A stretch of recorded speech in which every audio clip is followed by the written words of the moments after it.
welcome to Dr. Jester Rants, and I'm gonna rant about, well, Skullgirls again. You're already familiar with the shenanigans going on between the game and the developers and, well, the fans. Let's just summarize and say that the developers decided to censor a 10-year-old game, well, nearly 10-year-old game. They took out art from the actual art book, took stuff that was actually paid for by crowdfunding because they were offended. They created lies, and the game's journalists are coming to their defense. It's a veritable, let's see, well, still within a minute, so I will try to avoid saying a certain curse word, but it's a manure show. But things took a turn for the worse yesterday. As you're all familiar, the game was getting reviewed negatively because of all of those changes. And you could see here, this is the page from 11th of July 2023 from Skullgirls, second in core. Recent reviews said mostly negative. Before this entire shenanigan in 2019, all the reviews were mostly counted as 1. Only here, it will be affected by the reviews, etc. But then some game developers who were butthurt that the fans did not accept the review bombing, they threw a temper tantrum, and Valve acquiesced to their demands. They made this change that you can see here with the recent reviews and all reviews. Okay, fine. But then suddenly, yesterday, this happened. The 12th of July 2023. Well, today-ish if you go by the UTC, but still. You can see here recent reviews, very positive. All reviews, overwhelmingly positive. Any negative review was, in the last couple of days, was cut. Was instantly deleted. Well, not deleted, but cut out of being counted on the game score. As you can see here, it was 24,937, and now the total is 18,585 with an asterisk. Did you notice the difference? Yeah.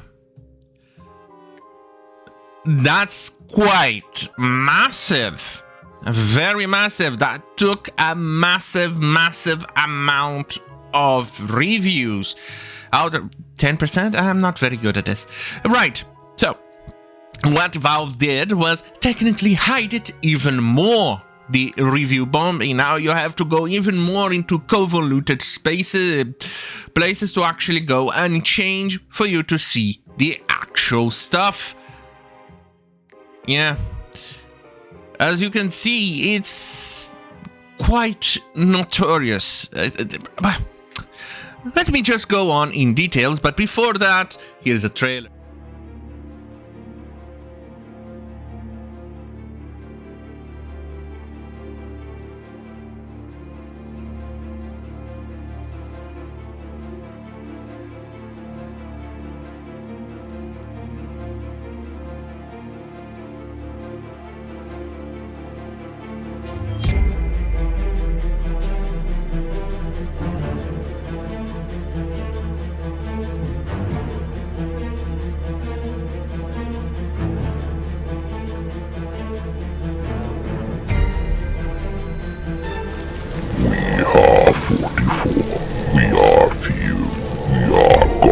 Chosen knight.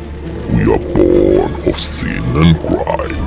We are repentance personified. We are immortal. We are legend.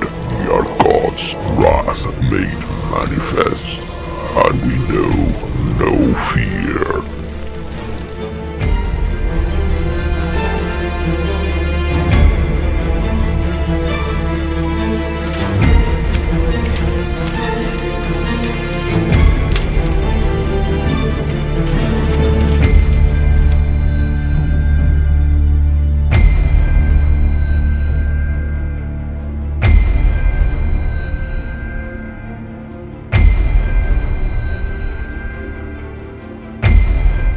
Right, we are back. Now, before I continue, here is the actual official content updates and revisions from the School Heart forum or website. Right. Combat adjustments. They replaced the doesn't matter. Removed the come from Felia's burst animation. Removed an intro voice line with Big Band's alternative voice pack. Removed an intro voice line in Peacock's alternate voice pack. Removed the Soviet announcer voice pack. They probably got triggered. And general art adjustment. They also removed from the actual art book. You can see all of that there. But to get the shit show even more weird, here it is, the developers talking on Discord from the same forum. Here it is. One of the developers, remember, don't contact these people, don't talk to them, don't look at them, do not even stare at them. You know, all of those things are considered actual harassment by these people. So, here is one idiot, one of the developers. A lot of the original team went on to do their own thing, like Richard Alex left, but not before making a big stink about it. Mike needs no explanation, I'm sure. Mike, well, before I continue, here it is. The reason why he said that. He got Me Too'd a few years ago.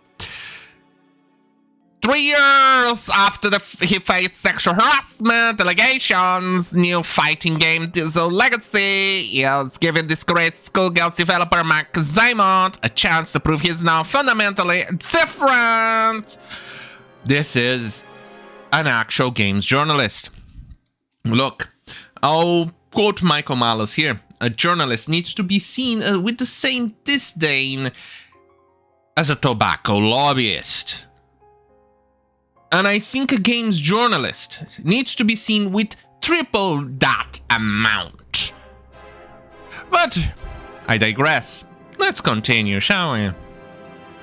But Mario, L, Brady, Brian, Chris, y'all still here. Yeah, it's still majority of the OGs, and I knew you guys were never comfortable with certain stuff in the game, like, oh, totally. Lol, I mean, I like it to just housekeeping. Like, totally, women should not have visible body parts like that. It's just totally insulting. I've seen so many people now, this is what drew me in specifically, just makes me pity them so much. Like, there's a dirty sock in the corner that's just been there for years and we just had time to get it out of the way now. 2011 was such a different time, so, like, totally, people would actually like and see women body, parts like that exposed, like, totally, not possible anymore. Well, you go on and take a look a little bit later, and